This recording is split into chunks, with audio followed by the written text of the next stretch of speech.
I mean, tapping into a bit of that, gents, I know it's not on your scripts, but not throwing you off ball here. I mean, how imperative it is now to also put the education of our own African literature forward, because a lot of our textbooks, a lot of our materials that we use in academia are all foreign. And I mean, a lot of African literature is put at the back of the shelves. It's not the first preferred literature that we utilize in academia in our own lecture rooms. Yeah. So in terms of African literature, and not only literature in terms of fiction and so on, but writings. Yeah. And in our course at African Insights, we really include a wide variety of African voices coming from Africa and the diaspora as well, because I think it is important to include, voices from the diaspora. In terms of African fiction, at UJ, at the English department, I think for second year they included this whole course about Johannesburg literature. So it's actually like a whole sort of term devoted to literature, specifically in our own context in Johannesburg.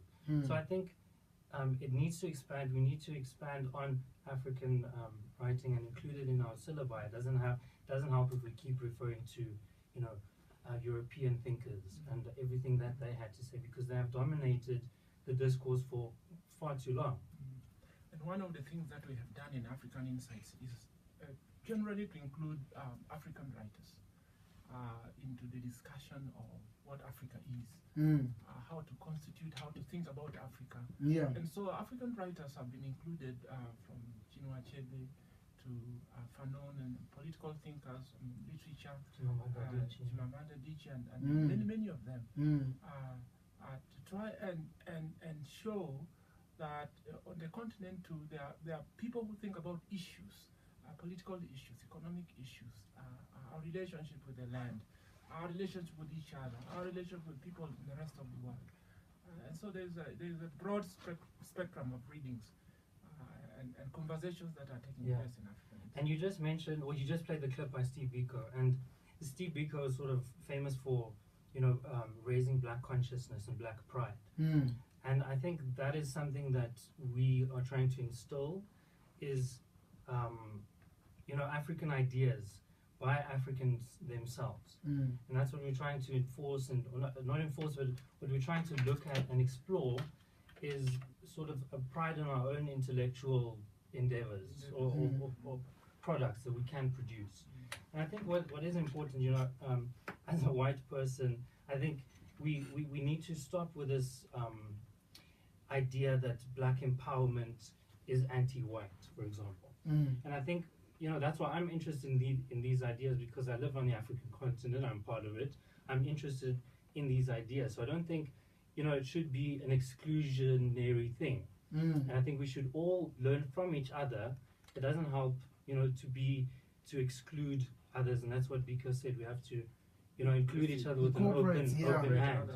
Exactly. Look, here's an interesting stat talking about books and authors. According to analysis from the Good Book Appreciation Society, which is like a secret group on Facebook, whereby basically it's just about 6,000 members in that group. Now, these are local authors in South Africa. And it's said to be that if you're a South African author, you are absolutely lucky to sell 1,000 copies. In 2015, if I'm mistaken, South Africans were able to sell just about 10.5 million books. 10.5, and majority of those books were actually in Afrikaans. I mean, literally, if you look at that figure as a whole, most of those books, majority of them were in Afrikaans. Only 75,000 of the English novels left the shelves. That's what the stat says when it comes to authors. And I think also it comes back to saying that's probably the issue that we also have, is that we're not striving hard enough to get the books to leave the shelf. There's not enough mechanisms that are giving us the edge to say, hey, what are we doing to sell these books like we are selling alcohol?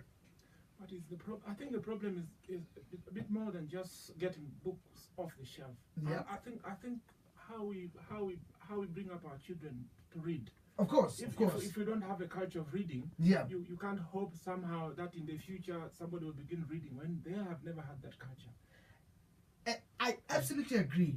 But how do we bring that culture when we are selling phones better than we are selling books? A phone is much more attractive than a book. I don't care who wrote that book. It could be Jesus Christ himself, if I could say that. But it doesn't change the fact that there's more people with cell phones in the world than there are people with, for example, in a Christian form or in as a religious form, than Bibles. And we see that constantly because of how it is sold. Now imagine a person without a name writes a book. How do you get that book into someone's hand? So, I think this is a question of access then. Yeah. Who has money to buy a book? Books are expensive. Books are really, really expensive. Especially new books. That if it comes out, it's like $300 hardcover, you know what I'm saying? So, and you say everyone has a phone. And that's why I think the publishing industry, books, need to adapt with the times, because people, if you can read Twitter on your phone, you can read a book on your phone. Yeah. And I think that's something that we have to move to now. Move so that it's not a physical, you have to go buy a book. You can maybe subscribe to a library and borrow books. And borrow books from there. I mean, if you're at university, the university has partnerships with different online libraries where you can actually read local books, fiction, non-fiction, by South African authors. So I think it's about exposing these ideas and telling people about it, where they can access these kind of things. All right, so let's get into the latest news at 4:30 exactly, and when we come back we get to wrap up this conversation. It is what we're going to be doing as of these Tuesdays. It's called African Insights, and tapping into the literature, tapping into the stories, tapping into the fiction and non-fiction. But for now, let's get into a bit of our reality in the world of news. UJFM.